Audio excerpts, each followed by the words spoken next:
Hey everybody, this is going to be a two-part video with a quick reflection on what you need to do to share work like this with me. You can see I've got a student file.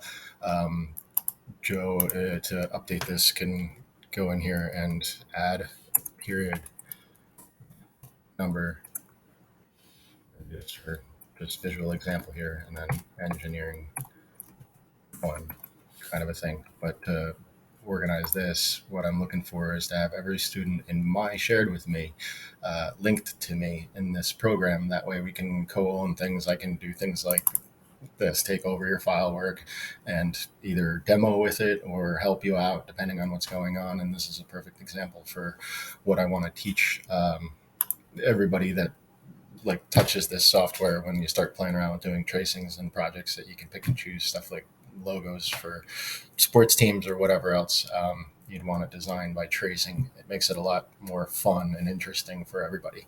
So anyway, the key is the well, there's a lot of steps, and you have to follow a specific set of rules in order for this to work out. Now, I'll describe it here and then explain what goes on online and finding photos and stuff. So the first thing that's going to be super important if you're doing an image insertion is that you're going to have two places that you're working. You're going to put a picture in on a sketch, and then you're going to have a separate sketch with what you're tracing over the top of that picture, for a variety of reasons. If you were drawing right over the top of the image is going to be a lot more colorful, which looks pretty, but it doesn't help you draw lines over the top of it and see it. When you finish that sketch, it'll gray out or lighten up the picture.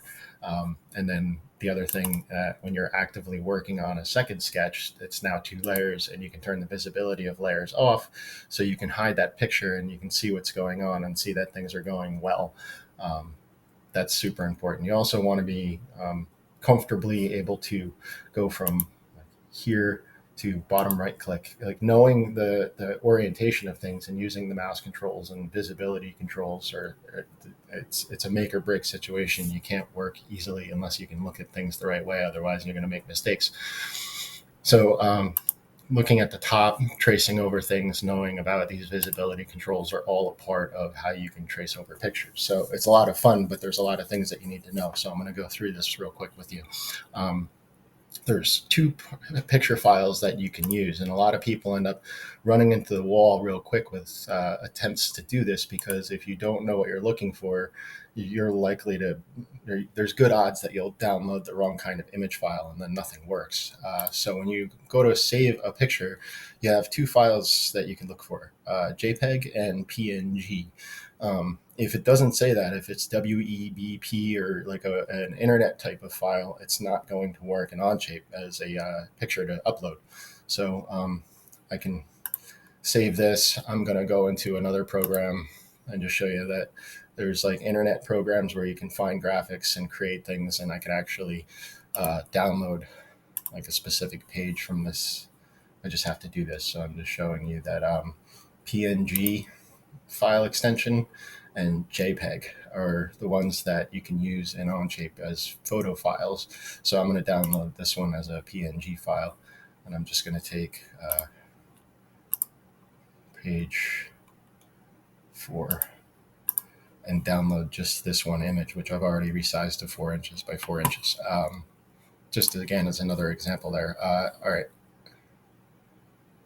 That's the general overview of this, and then this is what it looks like after you've downloaded the right kind of file. You go into Create Part Studio. The only way you can bring a picture in is if you're in Sketch. This is the modeling tools to take and modify physical objects, like 3D shapes. And then you click Sketch. This changes. I have to sketch on the top to do these tracings, and then once I've got Sketch 1 on the top plane, this menu right here is where you go for inserting an image.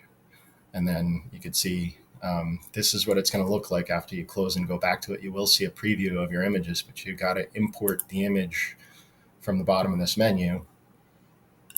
I think I'll just do the Giants one for an example.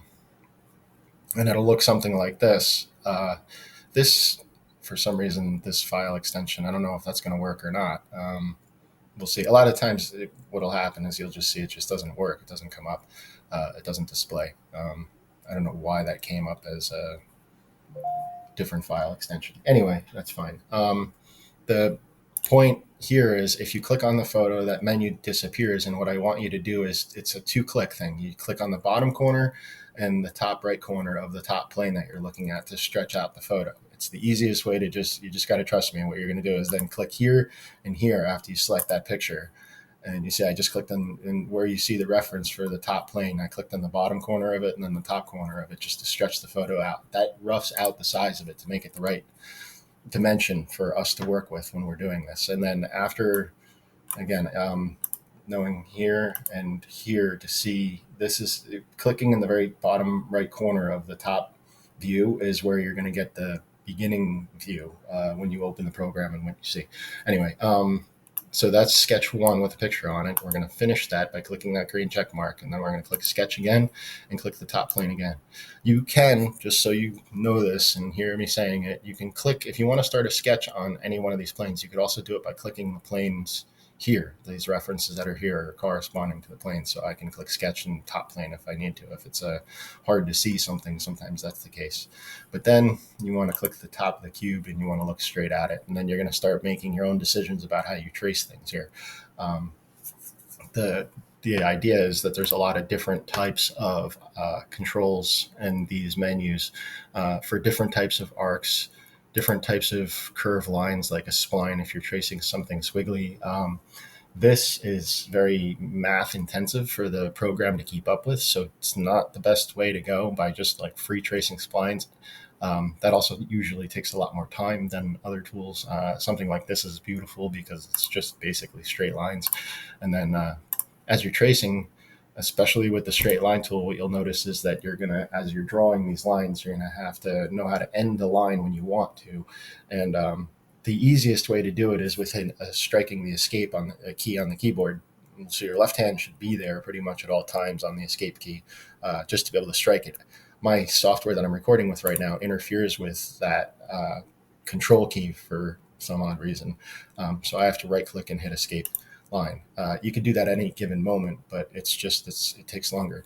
And you can click this, or you could also, it tells you that there's, in this case for the line tool, there's a shortcut.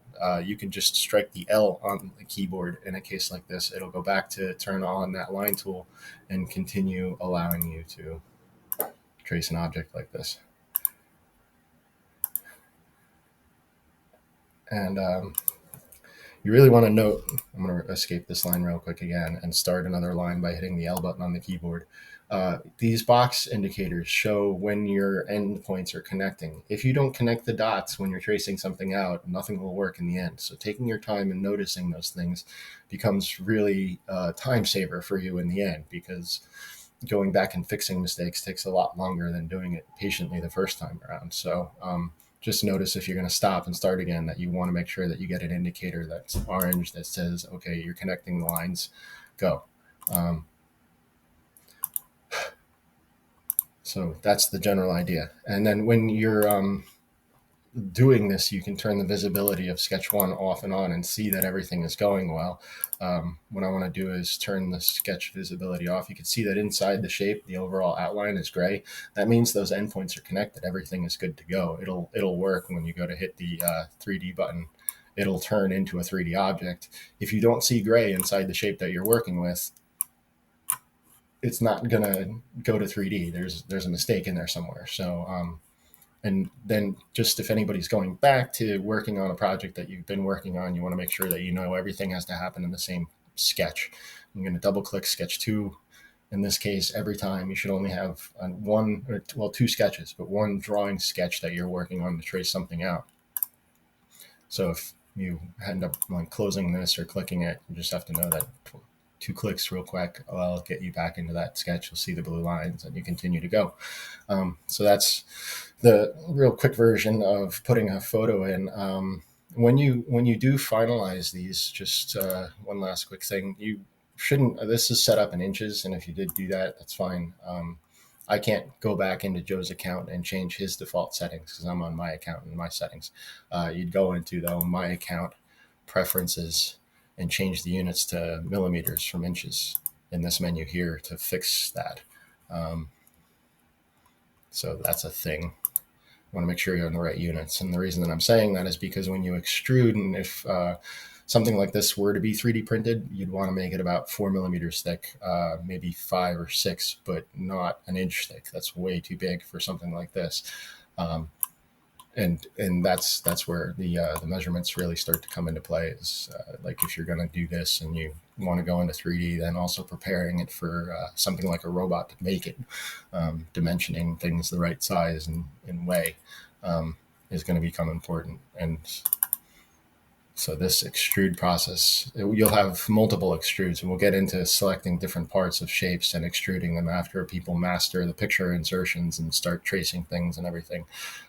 This gets a little bit detailed. There's a lot of different ways to go through and pull objects up into 3D from one single sketch, and I'll go over that in another video series. That's going to take a little bit of prep for you guys, but that's the quick intro to photos and how you trace things in this program. Remember, you got to have a sketch going before you could see where you put. I'm just doing this for a quick last minute review here, that the picture insertion is down here. You have to go into the sub menu, hit insert image, and import it from down here. You can see actually this downloaded as a PNG file, but it's showing me a different file extension, which I'm not sure about, but it works. So don't ask questions if it works. Just go with it. All right. Anyway, thanks for watching, guys. I'll talk to you soon.